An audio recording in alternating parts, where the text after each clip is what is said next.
Hi all. Here is a little insight into sacred geometry, into math. Vanetta had asked me if I would share something as we did our math session. Then obviously I got crook, so I thought I'd share something here, and we'll see how it goes. But mathematics, as you guys shared in your session, is described as a language of relationships, which is broadly true. It's a language of more or less, greater than, less than, that sort of thing.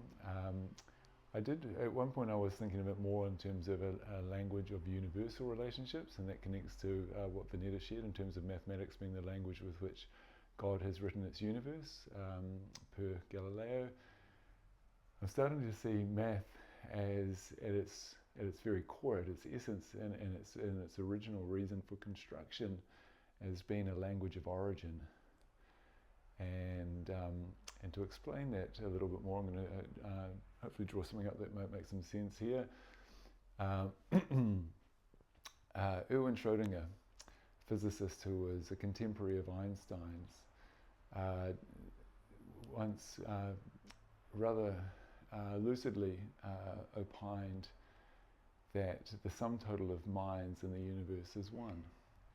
Everything is a product of mind, everything is a product of consciousness, and this model that I've been working to is what I consider to be a model of consciousness. In terms of mind, the acronym I work to is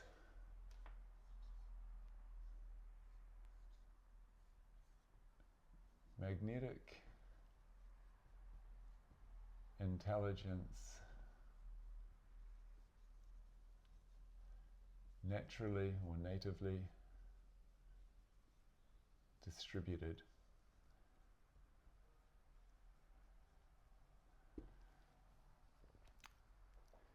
And the mind is generally thought of as an electromagnetic field.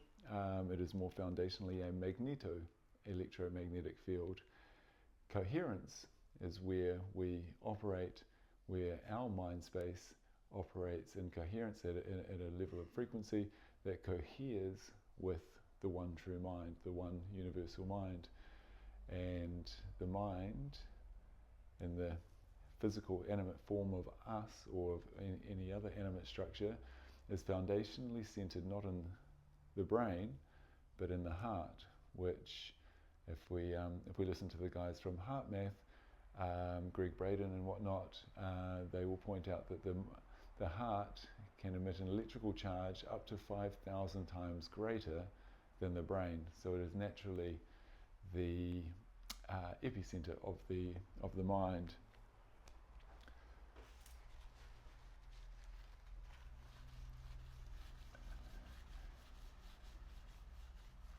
At the heart of math lies geometry, and people talk in terms of sacred geometry. I tend to just think of it now as geometry.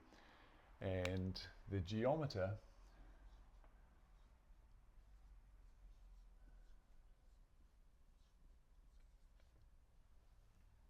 had the role of effectively explaining space-time reality, which is the very essence upon which we found our lives. Geo connects us to space, and meter connects us to time.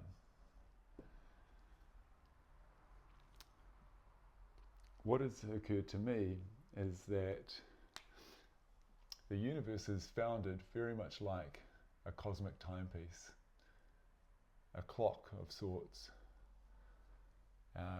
And this sort of links, hopefully you can see this.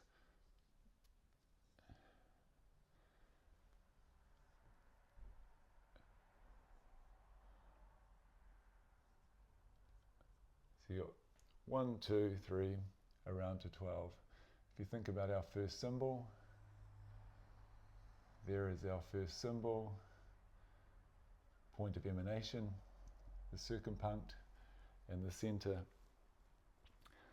And the mind, or the heart, as the epicenter of the mind, if we are to look at it through the lens of the 12 divine qualities of the heart, the anahata, they're not random. There is a structural sequence to those 12 divine qualities. At the top of the clock is love. At 1 is clarity. At 2 is purity. At 3, this is a really important one. They're all important, but this one in this one here we'll get to, and we'll spend some time on this, is empathy. 4 is kindness.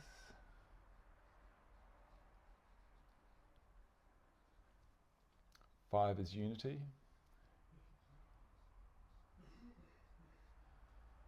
6, as above, so below. Harmony. Where 12 is a number commonly associated with harmonic resonance. 7, often associated with wisdom, is understanding.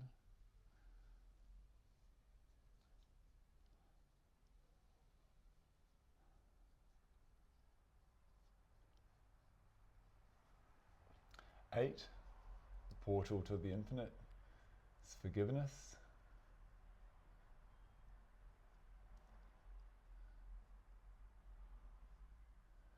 'And forgiveness is often considered as much a state of forgetting as much as it is forgiving. And to me, forgiveness is the forgiveness of, when we talk about the forgiveness of sins, the sin is simply a small idea known. So when we are truly forgiven, we have given up all small ideas known, we are surrendered to original truth. And truth, as, or at least as in my conception of it, is not so much subjective nor objective, it is iterative. And if you think about that in a sense, there is one true mind, one original mind. That mind would have had one original thought, born of a resonant feeling, because everything is born of a resonant feeling. Instinct always prevails over intellect. And truth is anything that we simply choose to believe in. That is what makes it true for us. Some people will choose to believe that the world is flat, and that will be their truth. Whether it is objectively so or not, matters not. And so truth iterates down, thought upon thought upon thought, to the extent that a thought or a belief connects with original truth, there will be coherence. And if it doesn't connect with original truth, there will be some aspect of dissonance within the network. 9, equal and opposite of 3, empathy is compassion.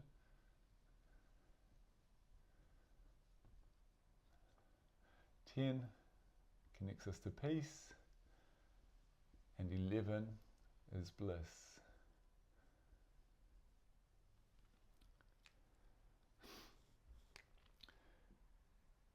We can draw a dotted line through here, a dotted line through here, and if I was to be able to do this in 3D form, which I'm not competent to do so, if you could imagine that as a sphere and draw a line through the center of that, we could have a line through there as well. This becomes an axis of potentiality.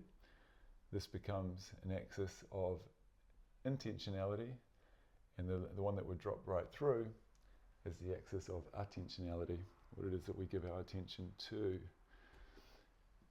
This top right quadrant here connects to the element of air. This quadrant here, kindness, the kindling of interest, connects us to the element of fire. Once we hit harmony, we connect to the element of water. And up here we connect to the element of earth. And I'll try and get to some of this in due course.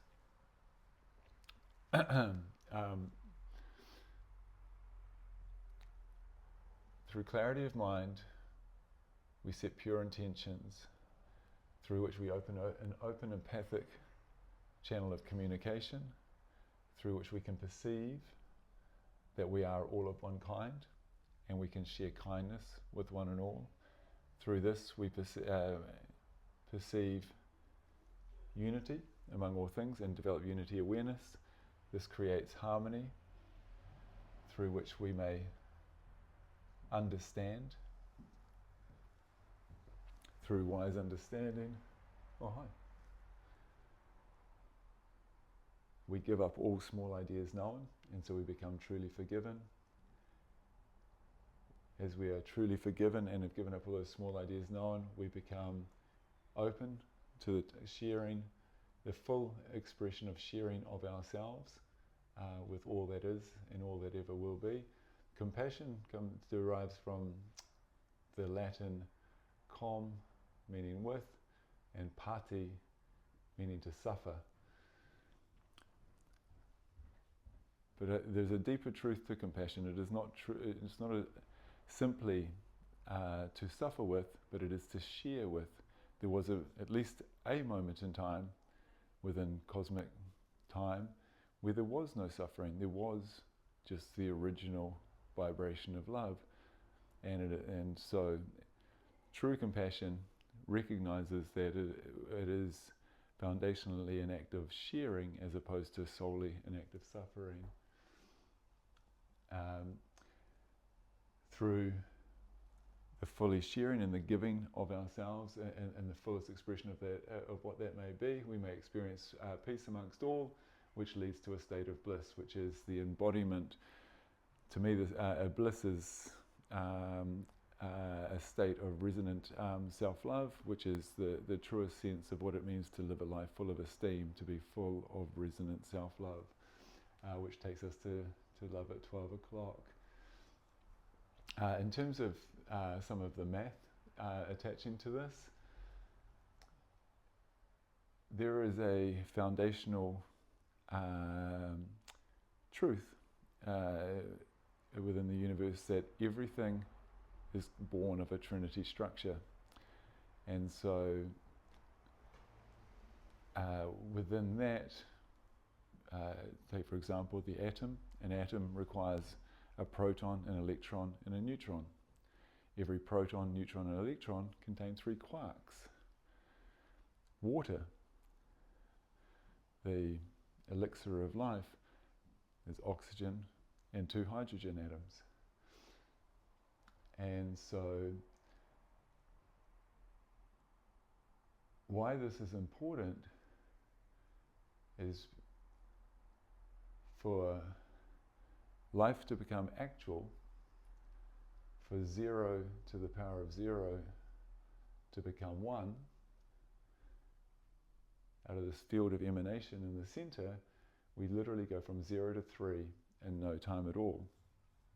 Empathy is the cognitive means by which one may know what another knows and feel what another feels. If everything is a product of consciousness, of mind, then it naturally follows that empathy is the cognitive mechanism by which the mind may divide, which effectively is what's required to create a state of perpetual motion in the universe through equal and opposite. I may know what you know, you may know what I know, equal and opposite. For every action there is an equal and opposite reaction. Every reaction is an action that therefore has an equal and opposite reaction, and so on and so forth. So this is the means by which the one mind divides into multiple aspects of mind. And where we get to with this is we enter the space of Christ consciousness, where 3 by 3 we create the infinite 9, the mirror or the gate. 3 by 3 connects us to what do we often refer to as Christ consciousness, but also connects us with the 33rd prime number. The 33rd prime number is the most important number in mathematics. It is 1, 3, 7, It's often referred to as the angel number. For anybody that pays any attention to Robert Edward Grant, this number is a super big deal. And so here we have 1, here we have 3, here we have 7.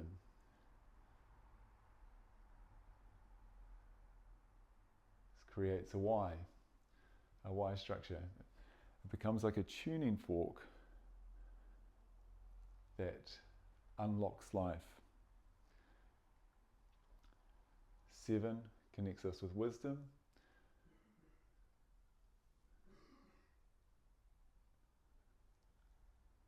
Clarity connects us with purpose and connection to our foundational reason why.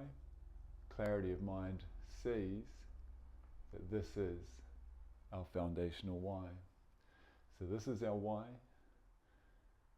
Empathy becomes our how. It becomes the mechanism by which we are able to recognize love or love's absence in our life.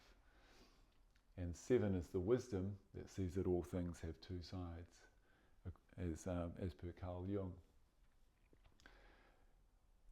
This number here, 137, running out of space, when we take the fractal of that number, 1 over 137,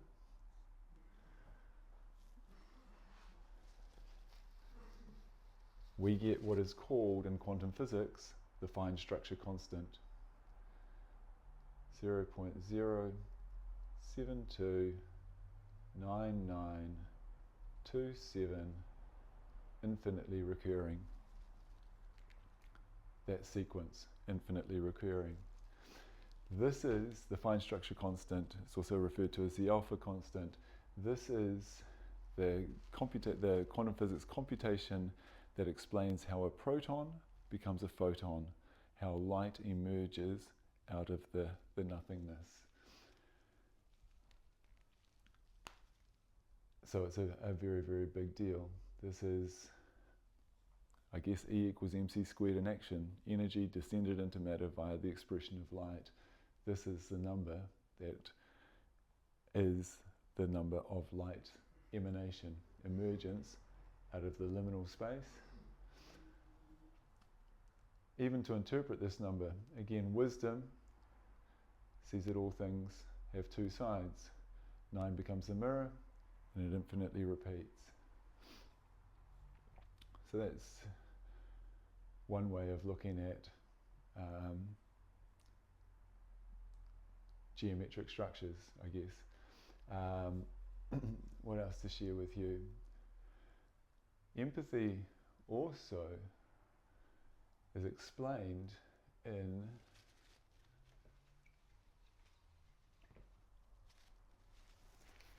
the number pi. There are, beyond the angel number, there are 3 other really key, very foundational, irrational numbers that go a long way towards explaining the very essence of living. They are pi, they are Euler's number, expressed as E, and the one that Vanetta referred to in her lessons, which is phi, which is the golden angle. In my sort of working conception of the universe at an atomic level, oxygen is no more the 8th element as it is the 0th element. It is the beginnings or the origin. It is the origin or the oxygene. Oxygen is particularly unique within the periodic table and amongst all elements. It is the only element that is paramagnetic. What that means, in simple terms, is that it has the capacity to self-start, to agitate its own way into activity, into doing, into it going from being to doing. And my understanding, what has been presented to me, oxygen has an outer electron chain of 6 electrons and an inner chain of 2 electrons. That 6 is highly significant. in terms of forming our Star of David, our hexagonal structure that is foundational to life, as seen in honeycomb and the crystalline structure of water, in salt pans, and many other structures. That paramagnetic nature, if you think of it, it's sitting inside that circle there, it's shaking around, and it flicks one way, throwing out one electron. That electron creates an equal and opposite, an electron and a proton, which then require a neutron or birth a neutron that creates the liminal space that sits between the polarity created by the positive and negative charge, and then flicks the other way and spits out a hydrogen down this way. And so that is the creation of water, so to speak. Consciousness, as best as I can tell, is a dynamic movement, or happens dynamically between water, the element of water, the element of air, where fire is the intervening or the intermittent element of transformation and transmutation that allows consciousness to move between those two fields. And so where was I going to go with this? Oh, that was where I was going to go. The golden angles. So my felt sense of this is that the creation of that golden angle, the hinge point is understanding. Understanding is so foundational to all of this. Understanding creates neutrality. Understanding creates that liminal zone through which all things can emerge. And if you think about the way that golden angle works, it is that spin of the clock, that one cold turn, that creates the movement out, the spiraling out that we see in seashells, we see in so many different parts of nature. One thing that's really cool about the golden angle, to me, it actually is suggestive of this dynamic interrelationship between air and between water. Phi is 161.8.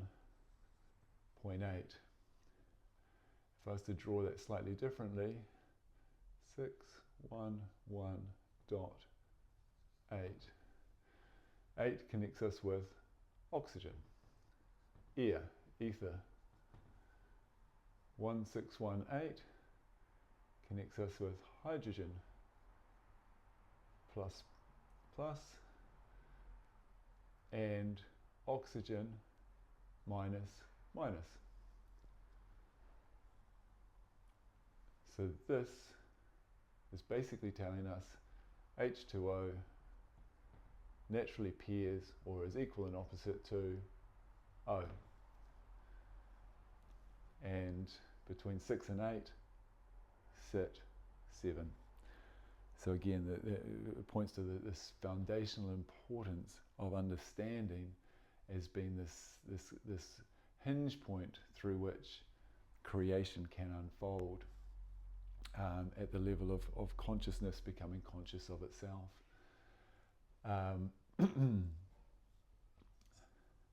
Pi, 3.1415, blah blah blah blah blah, out forever and ever and ever and ever, is what forms our contained space, our circle. So a diameter of 1 will yield a circumference exactly equal to pi, 3.1415, blah blah blah. What is interesting about pi is that the 33rd number in that sequence, that non-repeating sequence, is 0. So it takes until the 33rd number before we get to the back to the point of pure potentiality, to zeroness, which again connects us in strongly with this. And I think I shared a little while ago in our thread a narrative where when we understand and when you can work your way through this conceptual understanding of numbers as naturally aligning with these cognitive capacities of mind in the form of the 12 divine qualities of the human heart, you can narrate with a degree of real authority and exactitude the story of empathy in action, which creates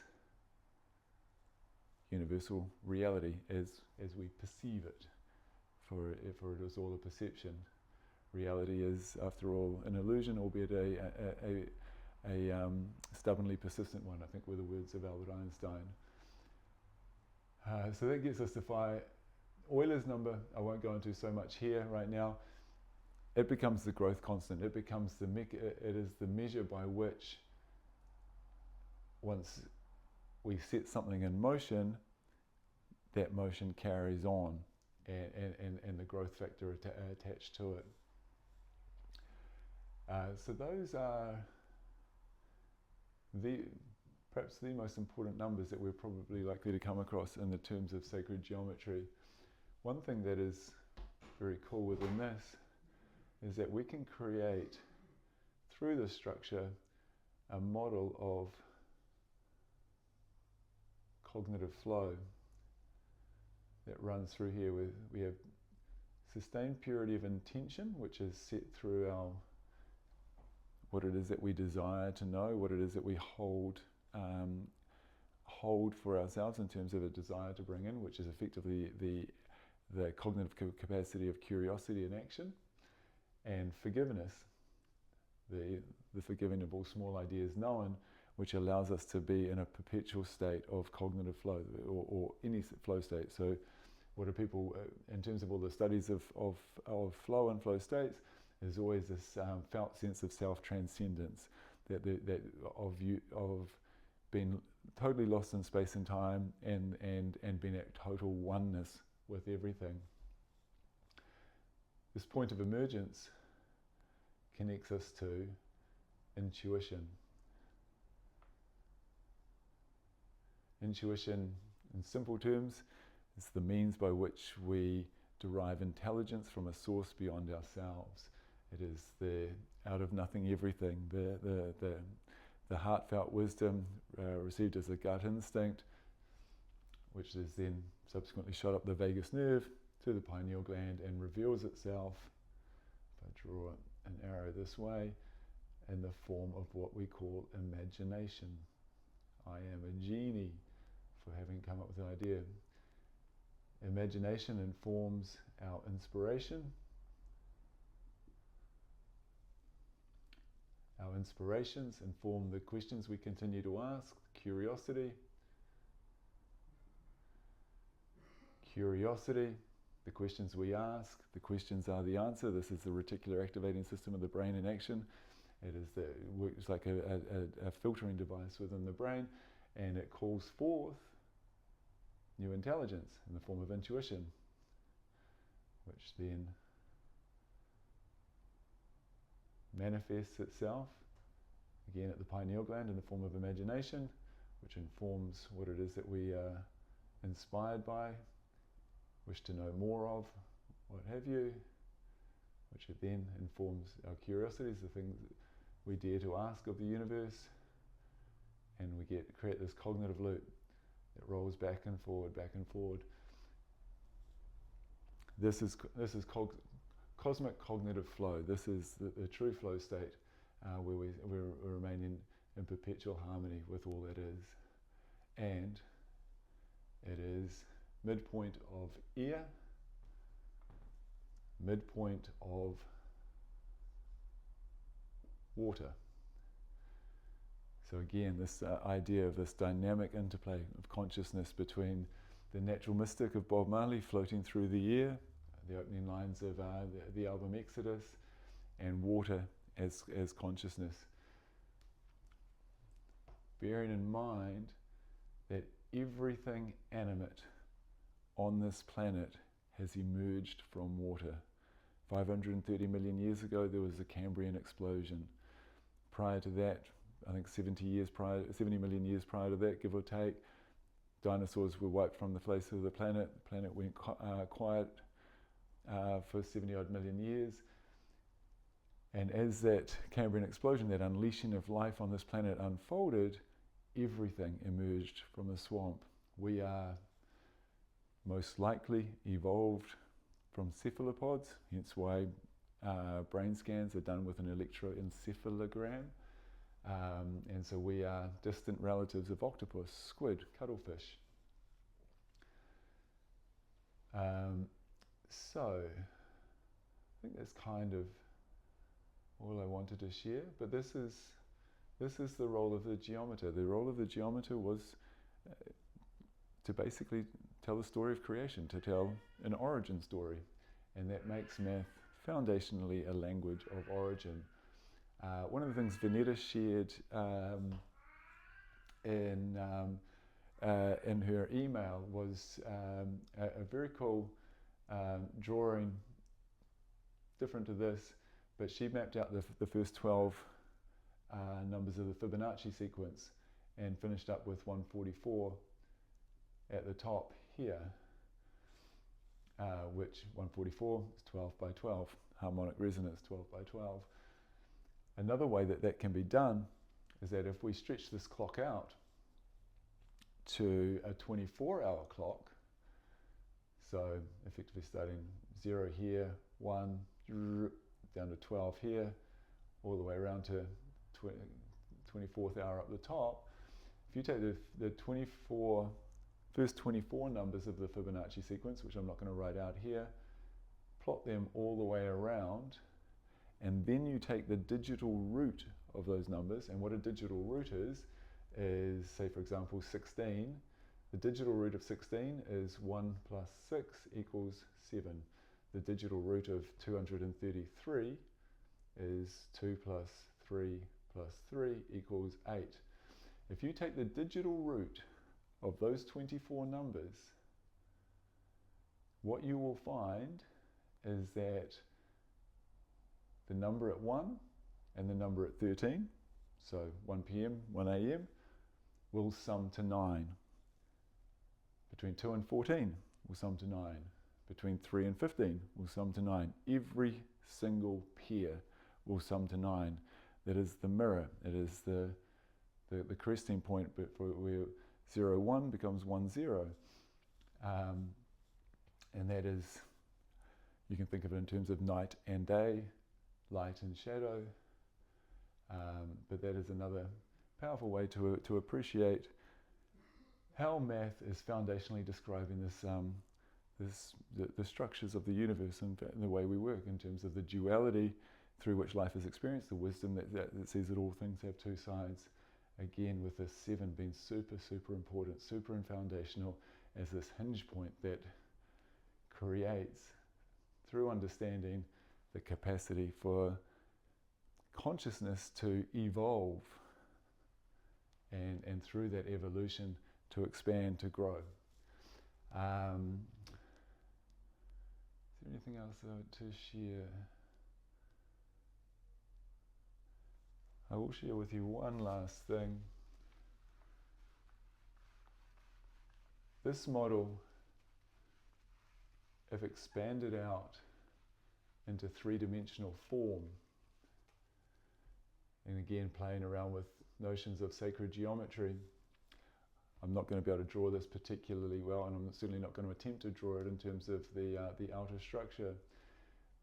But what has been revealed to me in terms of the way in which this model naturally develops and builds out, if you can imagine this ball, this circle as being a ball or a sphere that is actually shaped like an icosahedron. And you can, by all means, go and look up and take a look at what an icosahedron looks like. The icosahedron is the platonic solid associated with water. So this becomes this water, a water structure. what hangs inside of it from a perspective of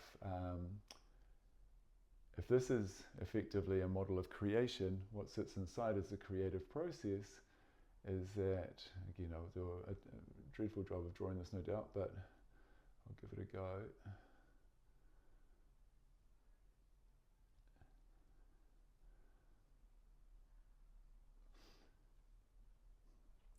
What hangs inside of here is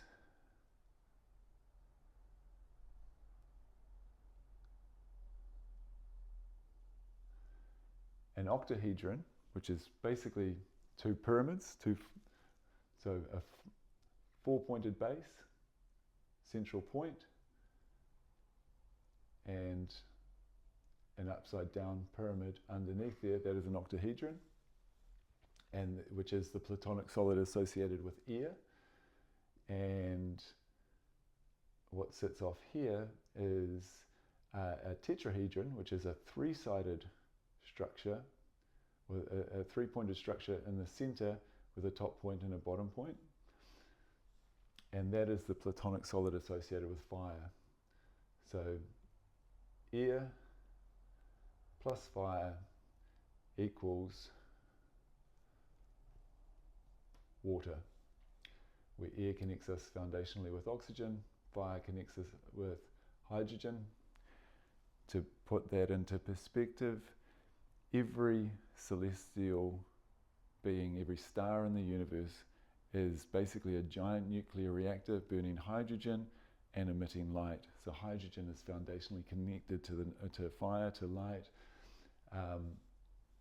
H plus H, which when recombined there, that H represents the divine masculine, that H represents the divine feminine.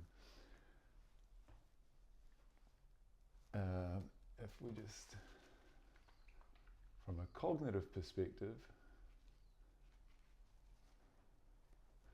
the top point here represents inspiration, what we are inspired to want to know, what it is that we would love to have in our world, to welcome forward for us.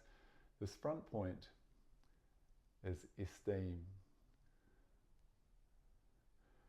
which is self-belief, self-love.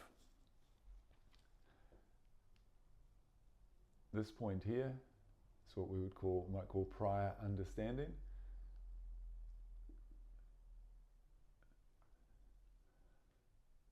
This point here connects us with curiosity. And this point here, empathy.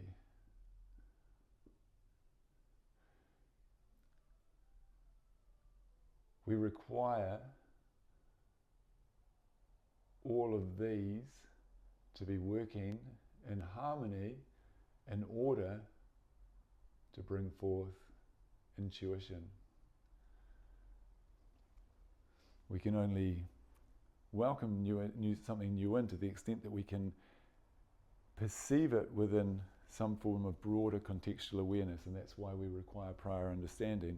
To learn something new through which you had no prior or no contextual prior understanding, it would have no meaning for you, and therefore it would be of no use, and it would disappear from your field of awareness very quickly. Curiosity we require because that asks the questions that intuition answers, and empathy provides us the channel. It is through empathy, that through the open empathic network, which is basically like nature's Wi-Fi in action, that the natural mystic of intuition can flow to and through us. Intuition then conjures imagination. Imagination then requires a process of reasoning, by which we take that idea and find compelling reason to want to accept that idea as having utility and meaning for ourselves. And then over here we have a process of assimilation. This is a model where we're not in a state of cognitive flow, where it is taking us a little bit of time to fully embed or to work through a creative process of learning. Math is also, I neglected to mention, there is a term that Dana recently introduced me to called gematria.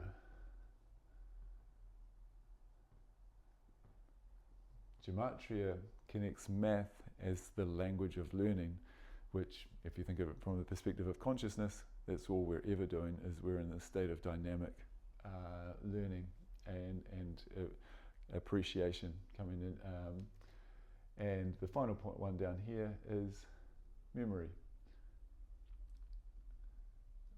What it is that we accept and for ourselves and embed for ourselves, that becomes part of our electromagnetic field, part of our energetic fabric, that we trust, believe in, and hold true for ourselves. And that is where we harmonize intelligence, and it becomes embedded within ourselves.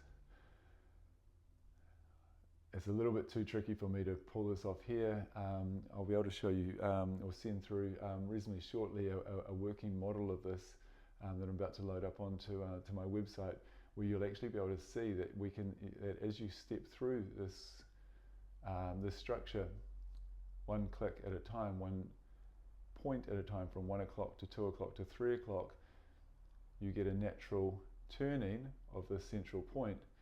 So as we shift from 12 o'clock to 1 o'clock, this rotates one place. Prior understanding comes to the front. That connects us with understanding and clarity.